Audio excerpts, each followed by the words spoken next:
በዱባይ በዱባይ በሳዑዲ በተለያዩ የዓለም ሀገራት ተሰዳችሁ የምትኖሩ ኢትዮጵያውያን እህቶቼ እባካችሁ ተጠንቀቁ።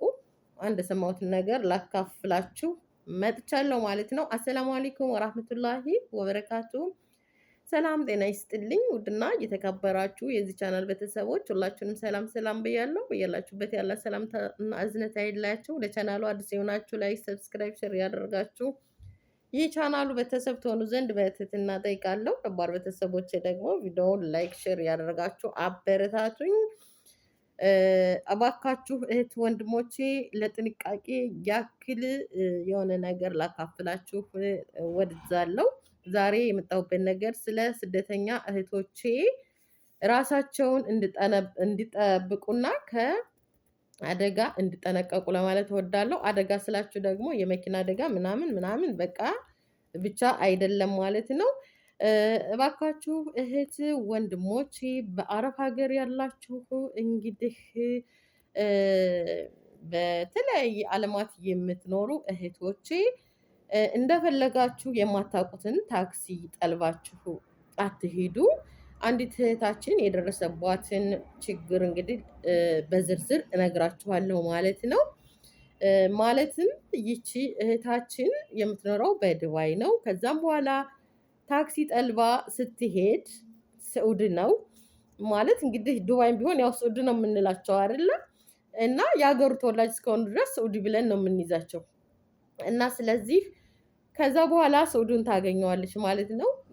ረክበኝ ታክሲውን ረክበኝ ስትለው ማለት አድርሰኝ ስትለው ፈለገችበት ቦታ እኔ ቶሎ አደርስሻለሁ ሂድና ከዛ በኋላ ወት ይዟት ብሄር ጥሩ መሰላችሁ? በቃ ይዞባት ወደሚሄደው ቦታ አታውቅም። ምክንያቱም እንግዲህ ራሳችሁን እንዳታነቁ ራሳችሁን እንድትጥሉ የሆነ ፍዝዝ ብላችሁ እንድትቀሩ የሚያደርጉባችሁን አታውቁም። ይች ልጅ እንግዲህ የትም ይዟት ሂድ የትም አታውቅም። ከዛም በኋላ እሱ የፈለገበት ቦታ ይዞ ሂዶ በቃ የፈለገው ምን ልበላችሁ መዘርዘር አያስፈልግም ታውቁታላችሁና የፈለገውን ነገር ካደረገ በኋላ እንግዲህ ሜዳ ላይ አውጥቶ ጥሏታል ማለት ነው። ይቺ ልጅ ሀገር አታውቅም። በተለይ ታክሲ ሀገር የማታውቁ ቦታችሁን የማታውቁ መንገድ የማታውቁ ልጆች የማታውቁትን ታክሲ ረክባችሁ አትሂዱ። እንኳን የማታውቁትን ታክሲ የማታምኑበትን ሰው ረክባችሁ አትሂዱ። እውነቴን ነው ወላሂ ቼታችን በጣም ታሳዝናለች። በነገራችን ላይ አንዳንዴም ሲባል ከረከበች በኋላ ታክሲው ላይ ከወጣች በኋላ በቃ አገባሻለሁ ብሎ አታሎም ይዟት ሂዶ ነው የሚባልም ወሬ አለ። እኔ እንጃ ዝም ብሎ ከሜዳ ያገኛችሁትን ሰው አገባችኋለሁ ቢላችሁ እሺ ብላችሁ ትሄዳላችሁ? እኔ ይሄንን አልቀበልም። አንዳንድ ሴቶች እንደዛ ነው የሚሉት። መንገድ ላይ ያገኛት ታክሲ ነበር የፈለገችው፣ እንደ አጋጣሚ ያገኘችው ነይ ረክቢ ያላት። ከዛም በኋላ አገባሻለሁ ብሎ ይዟት ሄደ። አንዳንድ ሴቶች ደግሞ እኔ ቤት ትሰሪያለሽ ስራ ከሌለሽ ብሎ ይዟት ሄደ። ከዛ በኋላ የፈለጋትን አደረጋት ምናምን በቃ ብዙ ነው ወሬ። የሆነ ነገር ሲከሰትባችሁ ብዙ ወሬዎች ይወራሉና እውነታውን አንድ አላህና እሷ ጋር ነው ያለው። ስለዚህ ያም ማለሄ አገባሻለሁ ብሎ ይዟትም ይሄድ፣ እቤት ትሰራለሽም ብሎ ይዟት ይሄድ፣ ፈለግሽበትን ቦታ አደርስሻለሁ ብሎ ምን የሚያደርጋት ያም ማለሄ ልጅቷ ተጎድታለች። ምክንያቱም የፈለገውን ተጠቅሞ ሻሪ ላይ ነው ጥሏት የሄደው። ስለዚህ እህቶቼ እኔ ብዙም አላወራም። ይሄን ለጥንቃቄ ያክል ስለሆነ ነው። አገር የማታውቁ ልጆች እባካችሁ ታው ሀገራችሁ አይደለም የሰው ሀገር ነው። በቃ የሆነ ነገር ከተከሰተ በኋላ እንደዚህ በሚዲያ አንድ ሰሞን እልልልልል ይባላል፣ ህግ ይዞታል ይባላል። ምንም ትርጉም የለውም። ህግ ያለበት ሀገር ቢሆንም በተለይ ቀማ የሌላችሁ ልጆች የዚህ ተጋላጭ ትሆናላችሁ። በህግ ደረጃ ላታገኟቸው ትችላላችሁ፣ እንደዚህ ያለ ነገር የሚያደርጉትን ማለት ነው። ስለዚህ ታሞ ተመማቀቅ አስቀድሞ መጠንቀቅ ነው። ምንም ህግ ያለበት ሀገር ቢሆንም ራሳችሁን ጠብቅ አድርጉ፣ ራሳችሁን ጠብቁ። እውነቴን ነው። ስለዚህ መንገድ የማታውቁ ልጆች እንደዚህ ባታደርጉ ጥሩ ነው። እኔ አንድ የሆነ ሰዓት ላይ እኔ ታክሲ አልወድም በነገራችን ላይ ረከብኩና የሆኑ ሀጃጆች አሉ እነሱ ስላሉ አብሬ ከነሱ ጋር ረከብኩኝና ሄድን። ከዛ በኋላ ሀረም ነው እነሱ የሚሄዱት፣ ሊዘይሩ ነው የሚሄዱት። ሀረም ቦታ ደረሱ። እዛ ደረሳቸው፣ ውረዱ አላቸው። እኔ ደግሞ ሱቅ ነው የሚሄደው። ከዛም በኋላ እነሱ ከወረዱ በኋላ ምን ቢያደርግ ጥሩ ነው? አገር ማላቅ መስየዋለሁ። እኔ ግን የምሄድበትን አውቃለሁ፣ መመለስበትን ቤቴን አውቃለሁ። ግን ያም ሆኖ እኔ ታክሲ መረከብ አልወድም። ግን ያን ቀን አላህ የሚያሻው አይቀርምና ረክቤ ሲሄድ እነዛን ሰዎች አወረዳቸው። እኔ ሱቅ ነው የሚሄደው፣ እነሱ ሊዘይሩ ነው የሚሄዱት ሀረም ብያቸዋለሁ። ከዛ መስኮቱ ክፍት ነበረ። ከዛም በኋላ መስኮቱን መኪናዋ ደግሞ ጥቁር ናት።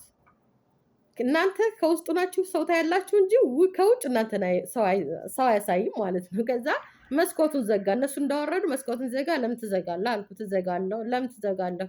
ፀሐይ እንዳይመታሽ አለኝ። አሱር አካባቢ ነበር። አይ አትቸገር አልኩት። ሰዑድ ነው፣ አትቸገር፣ መስኮቱን አንሸራት አልኩት።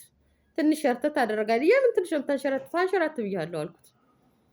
አሁን ትንሽ ዘቀቅ ያደርጋል መስኮቱን። ከዛም በኋላ ዝም አልኩት። እኔ የት እንደሚያደርሰኝ ላይ ነው፣ ምክንያቱም እኔ መንገድን ስለማውቅ ነው።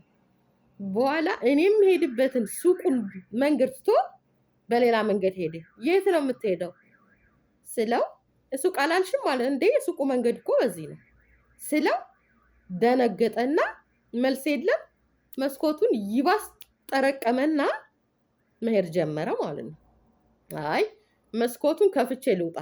መስኮቱን ከቆለፈው ግን በቃ ማለት ከቆለፈው በሩን ከቆለፈው እዚሁ እንግዲህ አንገቱን ይዤው ተያይዘን እናልቃታለን እንጂ እሱማ ፈለገበት ቦታ ይዞኝ አይሄድም አልኩኝና እንዳጋጣሚ ሆኖ መስኮቱን እንደዚህ በሩን የመኪናውን እንትን ስለው አልቆለፈም።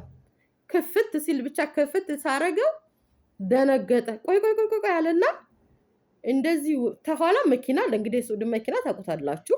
ከዛም በኋላ ወደ ዳር ላይ አቆመልኝ ማለት ነው።